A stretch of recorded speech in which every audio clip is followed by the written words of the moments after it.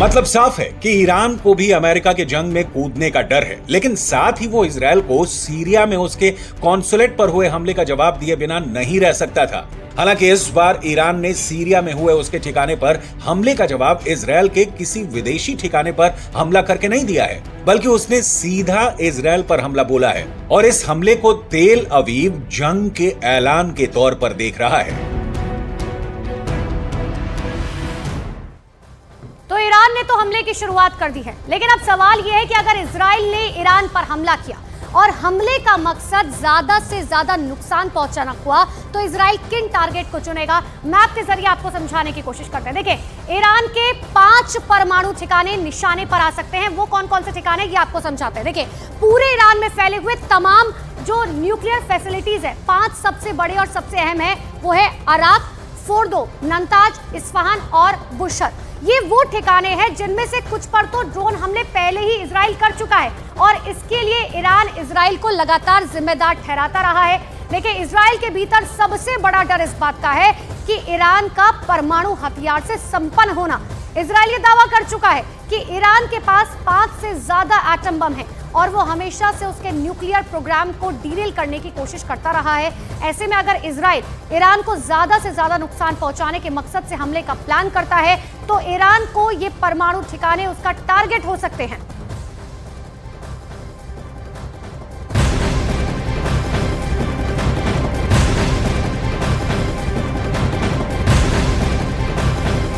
तो इजराइल और ईरान के बीच तनातनी लगातार जारी है। इन सब के बीच में ईरान के सुप्रीम लीडर अली खामनेई ने ट्वीट कर फिलिस्तीन की आजादी का जश्न मनाने की बात कही है। अली खामनेई ने सोशल मीडिया पर लिखा, यरूशलेम मुस्लिमों के हाथ में होगा और मुस्लिम जगत फिलिस्तीन की आजादी का जश्न मनाएगा। तो अली खामनेई की तरफ से यह ट्वीट किया गया है जिसमें उन्होंने फिलिस्तीन की आजादी के जश्न का जिक्र किया है।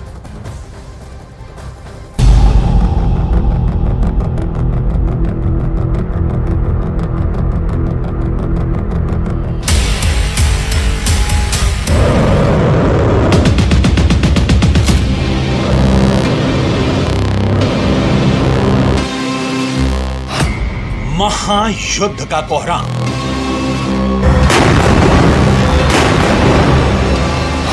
ईरान इजरायल में बढ़ी टेंशन। इजरायल लेगा बारूदी बदला। ईरान ने खेल दिया मुस्लिम कार्ड।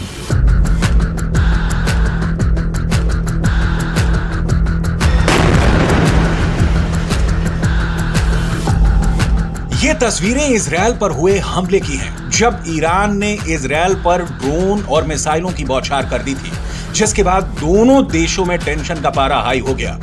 पूरी दुनिया में कोहराम मच गया। तीसरे विश्व युद्ध की सुगबुगाहट तेज हो गई।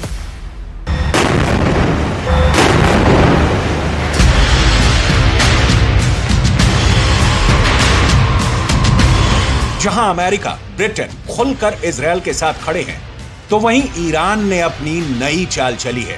ईरान ने एक बार फिर से मुस्लिम कार्ड खेला है। इजरायल पर हमले के बाद ईरान के सुप्रीम लीडर अली खामनेई का पहला बयान सामने आया है।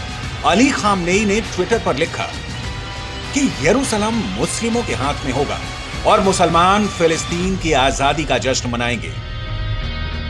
हिब्रू में लिखे इस ट्वीट के साथ ही अली खामनेई ने अल अक्सा मस्जिद का एक वीडियो भी शेयर किया, जिसके पीछे आसमान में मिसाइल और ड्रोन से हमले हो रहे हैं। अली खामनेई के ट्वीट से साफ नजर आ रहा है कि वो मुस्लिम देशों को फिलिस्तीन की आजादी मुद्दे के जरिए अपने साथ जोड़ना चाहते हैं, क्योंकि ईरान को मालूम है कि इजरायल चुप बैठने वालों में से नहीं है। वो पलटकर जरूर जवाब देगा। जानकारों का मानना है कि युद्ध अगर होता है तो दुनिया दो धड़ों में बढ़ जाएगी।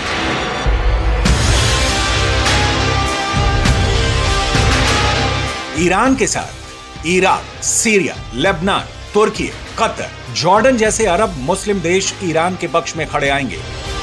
उधर अमेरिका इजरायल के साथ कंधे से कंधा मिलाकर खड़ा है। राष्ट्रपति जो बाइडेन ने G7 की बैठक में इजरायल से युद्ध की चर्चा की।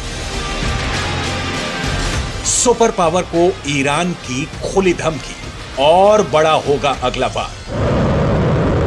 उधर ईरान ने अमेरिका को हमले की धमकी दी है और इजरायल से दूर हो जाने को कहा है।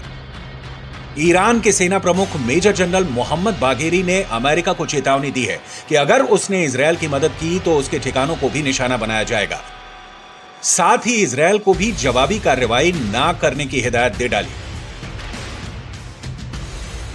और कैबिनेट ने बनाया प्लान, ईरान पर होगा बड़ा प्रहार।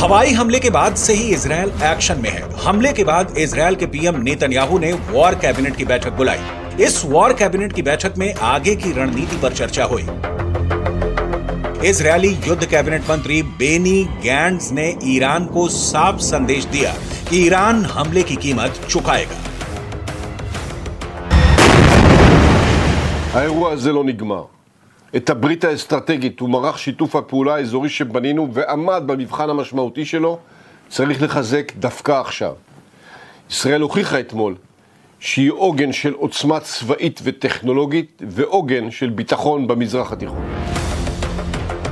ईरान के मंत्री के बयान से ये तो साफ है कि इजरायल चुप बैठने वालों में से नहीं है। वो नई तैयारी के साथ ईरान पर बड़ा प्रहार करने की तैयारी में है। तो वहीं ईरान भी मुस्लिम देशों को साथ लाने की जद्दोजहद में है।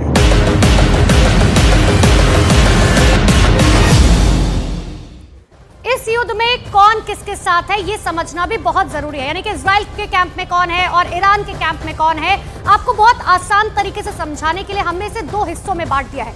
दो हिस्से आपको यहाँ पर नजर आ रहे हैं।